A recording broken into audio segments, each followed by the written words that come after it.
bad news pays. I'm on a foundation board, the MacArthur Foundation, which dispenses large sums for research. And I can tell you that a lot of scholars and a lot of institutions secure money for research by producing bad news about population, about resources, about environment. For another thing, there's a demonstrable fascination with. There's a proved public preference for bad news, because what's bad news to somebody is good news to many.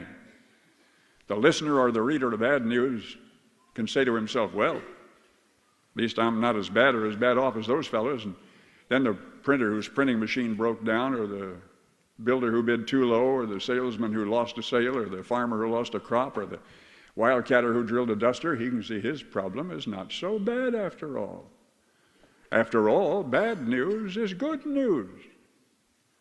The reader does not want to read about some rich man who's healthy and happily married.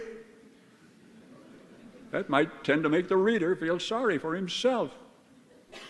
But if the rich man is divorced or diseased or loses his money, that's more interesting reading, because then the reader can feel himself to be better off.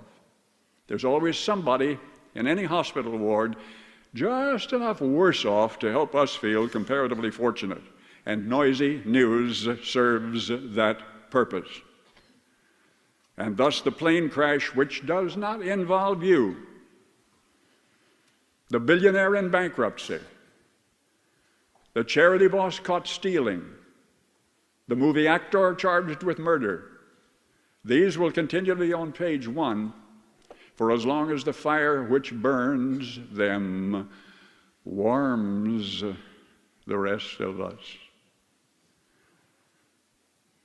By our own emphasis on all of the bad things, crime and inflation and pollution and floods and fires and discords and disaster and discontent, by our persistent preoccupation with negatives, we tend to unsell ourselves and our impressionable offspring on a way of life which is the envy of the rest of the world. And repetition is effective. Repetition is effective. Repetition is effective. Bob Barker asked a game show contestant for $500, name 2 famous brothers who made it possible for men to fly. Without a moment's hesitation, the contestant replied, Ernest and Julio.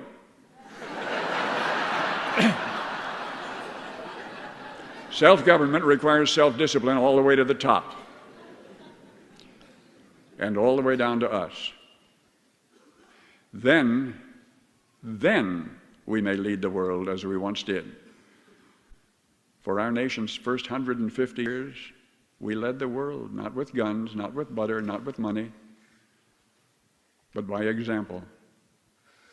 The French threw off the yoke of their dissolute aristocracy. England initiated sweeping democratic reforms.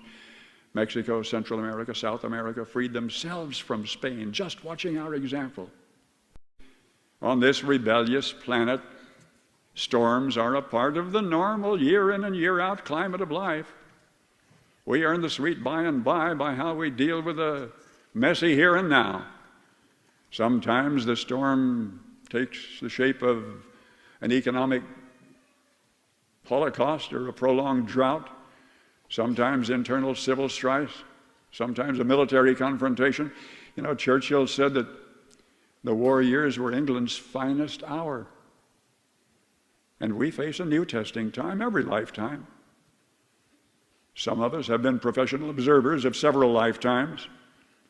We remember epidemic TB and the crash of 29 and the Dust Bowl and Hitler's Holocaust and Pearl Harbor. We resent challenges, but we're no longer panicked by them. A few years ago, our anxiety focused on the hideous force of the unharnessed atom. But now, in retrospect, we can see that the A-bomb was a disguised blessing. We Americans are outnumbered by potential enemies 7-1. War with bayonets we couldn't win. The big bomb was and remains the equalizer that cuts the limitless hordes down to our size. Now we can see that an all-wise Almighty entrusted this hideous instrument to our tiny fraction of the planet's population first, not for our destruction, but for our deliverance. Times don't change. Time goes in circles. The atom bomb altered the potential strategy of war, but we are never without war for very long. In the 3,500 years of recorded history, fewer than 8% of those years have been warless ones. It's been barely, my goodness, it's been barely 138 years since we were at war with ourselves. So storms are part of the planet's normal climate, and eternity is being prepared somewhere, a perfect place, and we have to demonstrate here whether we deserve to be there. And if there were perpetual sunshine, there'd be no victory. So it's testing time again, and from everything I have seen, man alive, we're passing this test again, and with our colors flying. Members of Congress huff and puff and hold hearings and strike poses. The media makes an opportunity to rake some muck, and somebody's go to jail. And in between the Teapot Dome and Enron, we have endured two big wars and assorted lesser ones. During each, a frightened segment of Americans were convinced that our country was going to hell. It never did. Many times it went through a little hell, but it always came out on the other side of the crucible, heat-tempered and better than stronger and more prosperous than before. I discover in my travels that America is falling in love again with America. If the future appears darker than it is, it's because of the slimy bugs on the windshield of the world, the social misfits. If I can leave you with only one thing, may it be this: don't let the headline writers rain on your parade. My goodness, if you could pick a place in the whole world to live, it would have to be this place, and it would have to be this time. You are where everybody else in the world so wants to be. My goodness. There's resiliency in this country that we have not yet begun to use. As Mark Twain is said to have said of the music of Richard Wagner, it's not nearly so bad as it sounds. Good day.